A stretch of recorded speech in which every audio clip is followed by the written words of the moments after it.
issue, and that is the issue of the state of the air in Delhi, that is India's capital. The total number of trucks entering Delhi is 70% more than the Municipal Corporation of Delhi's estimates. Now this according to a new survey conducted by Delhi-based non-profit organization, the Centre for Science and Environment, which debunks the official number of trucks entering Delhi. Joining us now to take us through those findings is Sunita Narain of the Centre for Science and Environment. Sunita, appreciate you joining us here on India Business Hour. This is a story that everyone, not just in the capital but in the country, is concerned about.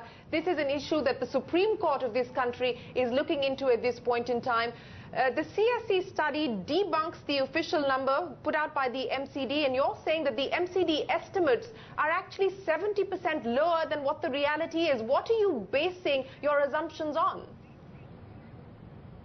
Shireen, we actually hired a company which does such counting of traffic and does it for all major highway projects. And they actually counted the number of trucks, both light duty and heavy duty vehicles, that enter Delhi at 9 of its main entry points, which is about 75% of the traffic. And what we found is that about 50,000 trucks enter Delhi every day. And what is even more worrying is not the fact that MCD is basically ending up losing toll money, because the data we got from MCD is the data that its toll concessionaire has given the agency. So very clearly in the cash dealing that happened, there is a lot of money that is not being accounted for. But that is not our concern. Our concern is the fact that this 50,000 figure of trucks means, when you compute it in terms of pollution load, it means that 30% of the particulate matter which comes from vehicular emissions, both cars within Delhi and cars coming into Delhi, of that total, 30% comes from trucks. That's a horrific figure, and that is why the amicus curiae to this case, Mr. Salve, has taken this matter to the Supreme Court. The Supreme Court is hearing this with some amount of urgency and worry. We need a pollution tax. We need to make sure. I'll come to the recommendations.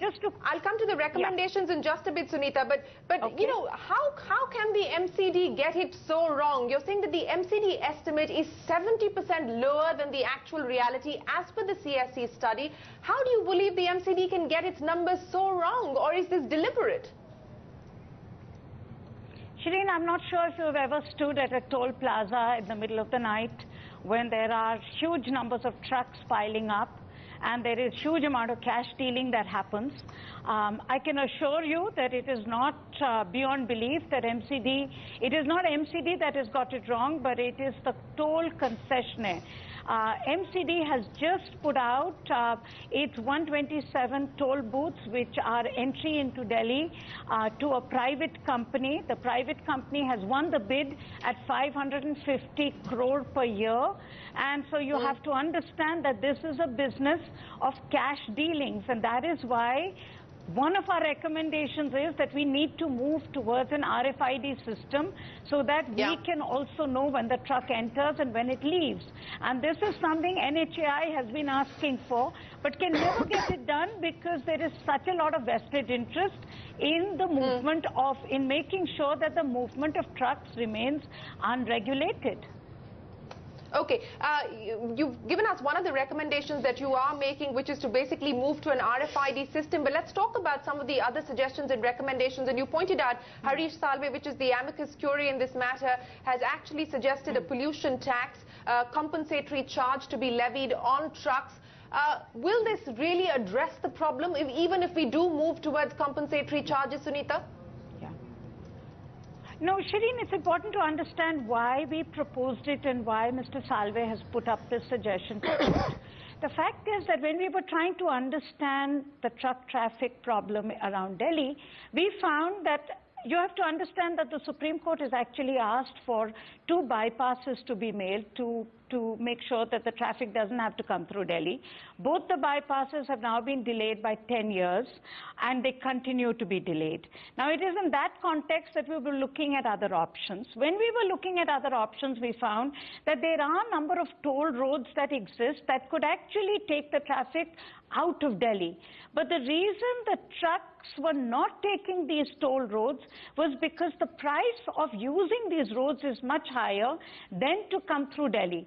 So I'll give you an example. On the western side of Delhi, we have NH71 and NH71A, which are tollable roads built by NHAI, by a private concessionaire. They're available, but if a truck was to move on those roads, it would be about 1,000 rupees, 1,400 rupees. Coming through Delhi, it's 400 rupees. The distance is not much different. One is 171 kilometer, one is 163 kilometer.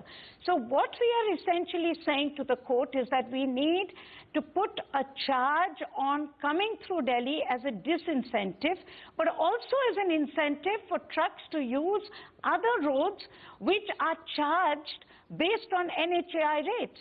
And we are saying that Delhi needs to pay for the congestion, the pollution, also to treat Delhi internal roads, therefore, as tollable. So we are not asking for something which should make transporters go running to the Surface Transport Ministry, as I would expect them to do so, and start crying all sort of, that they are going to be hurt. We're simply asking for the basic formula of the market to be used to say that your commercial traffic, if you use other roads, you will pay that toll. If you use Delhi roads, you pay that toll as well. That's all we are saying. I don't think it's wrong, and I think Mr. Salve has made a very convincing argument in court on this issue. Well, we'll see what the court has to say on that front. But Sunita, my final question to you, because one of the other recommendations is moving faster on implementing the Bharat Stage 4 standards by January 2016, and that is what the CSE is pushing for. Given the current debate, and this is a global debate on emissions, given the Volkswagen controversy that's broken out, do you believe that there is going to be more pressure on the government to move as far as higher emission norms are concerned, and more urgently? Shireen, please forgive me for being very blunt on your program, but I'm very clear. The large diesel manufacturers in India, and I will name them, the Mahindras, the Tatas, the Eicher, and the Leyland, who make commercial vehicles for India, are completely dinosaur companies. They are not prepared to move to the new age. We are 10 years behind Europe. Diesel technology in India is dirty, it is polluting. And they have put enough pressure on the Ministry of Surface Transport, on Mr. Gadkari, so that now the draft from his ministry is that these will only come at the earliest in 2017. That's too late. So I'm very clear, Shireen, the powerful diesel interests in India will make sure that you and I choke to death. And that is really the bottom of the air pollution issue that we are seeing in Delhi. Well, I can't agree there with you. I can't agree more with you on that issue. There is need for urgent action, Sunita Narain, and appreciate you joining us here on India Business Hour and taking us through some of the recommendations that are being discussed in the Supreme Court, in the highest court of this country, on how to tackle pollution in India's capital. Thanks very much for joining us on India Business Hour. But coming up